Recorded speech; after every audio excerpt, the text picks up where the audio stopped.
Satu ketika waktu Gus Dur berusia 13 tahun, ayahnya meninggal dalam sebuah kecelakaan di Cimahi. Dari rumah sakit Boromeus, Gus Dur mendampingi ayahnya mendampingi jenazah ayahnya sampai ke Jakarta.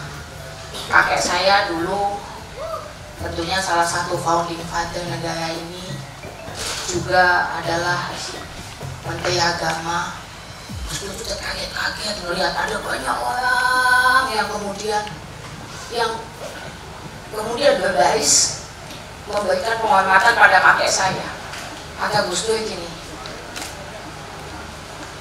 aku nanti pengen bisa ngerasain orang secinta itu pada aku.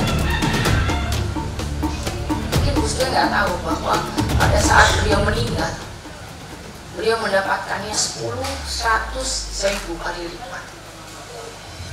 Tapi beliau paham betul untuk bisa mencapai itu, dicintai oleh orang banyak, kunci satu-satunya adalah mencintai mereka terlebih dahulu.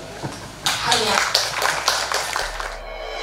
butuh bunder wujud caping pitaya mring kang peparing landesaning kapitayan kudu butuh ing pangeran kanthi gumolong ing kalbu anyawiji kang den espi lajur pralambanging laku margining gesang sejati.